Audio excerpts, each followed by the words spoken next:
महत्वपूर्ण चिंता का विषय रही है, जिससे आम नागरिकों को धूप और उच्च तापमान की वजह से काफी परेशानी का सामना करना पड़ रहा है। इस स्थिति को देखते हुए शहर की कुछ समाजसेवी संस्थाएं आगे आई हैं और उन्होंने सार्वजनिक स्थानों, विशेषकर व्यस्त चौराहों जैसे कि पलासिया और हाईकोर्ट चौराहा पर लोगों को धूप से बचाने के लिए अस्थायी शेड शरण स्थल का निर्माण करवाया है। यह एक सराहनीय पहल है जो नागरिकों को कुछ हद तक राहत प्रदान करती है।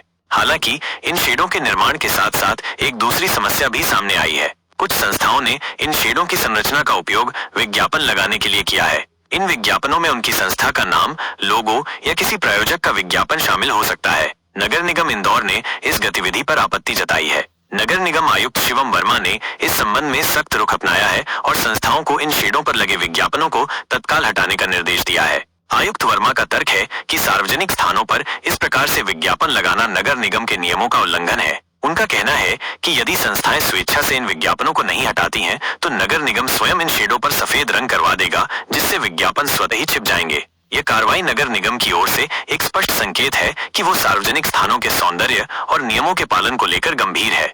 इसके विपरीत इस खबर पर एक अज्ञात व्यक्ति की प्रतिक्रिया भी सामने आई है, जो नगर निगम की कार्यशैली पर सवाल उठाती है। प्रतिक्रिया में कहा गया है कि नगर निगम स्वयं तो शहर के विकास और नागरिकों की सुविधा के लिए पर्याप्त कदम नहीं उठाता है, और यदि कोई संस्था या नागरिक अपने स्तर पर कुछ सकारात्मक प्रयास करता है तो निगम उसमें बाधा डालता है। उदाहरण के तौर पर शेड लगाकर संस्थाएं लोगों को गर्मी से बचाने का कार्य कर रही हैं, जो कि एक जनहित का कार्य है। प्रतिक्रिया में यह भी तर्क दिया गया है कि यदि कोई संस्था अपने नाम का उल्लेख शेड पर करती है तो इसमें नगर निगम को क्या आपत्ति होनी चाहिए। इसके अतिरिक्त प्रतिक्रिया में यह भी आरोप लगाया गया है कि नगर निगम ने विकास के नाम पर पेड़ों को काटकर इंदौर शहर को पर्यावरणीय क्षति पहुंचाई है, जबकि संस्थाओं द्वारा लगाए गए ये शेड कम से कम लोगों को धूप से तो बचा रहे हैं। प्रतिक्रिया में निगम पर भ्रष्टाचार के भी आरोप लगाए गए हैं। इस पूरे मामले में दो दृष्टिकोण सामने आते हैं। एक ओर नगर निगम नियमों और सार्वजनिक स्थानों की सुंदरता को बनाए रखने की बात कर रहा है, दूसरी ओर संस्थाओं द्वारा किए गए जनहित के कार्य और नगर निगम की कथित निष्क्रियता पर सवाल उठाए जा रहे हैं।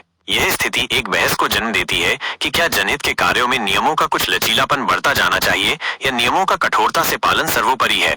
उदाहरण के लिए, यदि किसी पार्क में एक संस्था पीने के पानी की व्यवस्था करती है और उस पर अपनी संस्था का छोटा सा नाम लिखती है, तो क्या इसे विज्ञापन माना जाना चाहिए और हटाया जाना चाहिए। इसी तरह यदि शेड लगाने का उद्देश्य विशुद्ध रूप से लोगों को राहत पहुंचाना है, तो क्या उस पर संस्था का संक्षिप्त उल्लेख आपत्तिजनक होना चाहिए। यह भी विचारणीय है कि नगर निगम स्वयं सार्वजनिक स्थानों पर विज्ञापन लगाने के लिए निजी कंपनियों को अनुमति देता है, जिससे राजस्व प्राप्त होता है। ऐसे में क्या गैर लाभकारी संस्थाओं द्वारा किए गए जनहित के कार्यों को भी उसी नजर से देखा जाना चाहिए। इस पूरे प्रकरण में नगर निगम और संस्थाओं के बीच संवाद और समन्वय की आवश्यकता है। एक ऐसा समाधान निकाला जाना चाहिए जिससे जनहित का उद्देश्य भी पूरा हो और नगर निगम के नियमों का भी उल्लंघन न हो। यह संभव है कि कुछ शर्तों के साथ संस्थाओं को शेड पर अपने नाम का छोटा सा उल्लेख करने की अनुमति दी जा सकती है, जिससे उनकी पहचान भी बनी रहे और वह विज्ञापन की श्रेणी में भी न आए।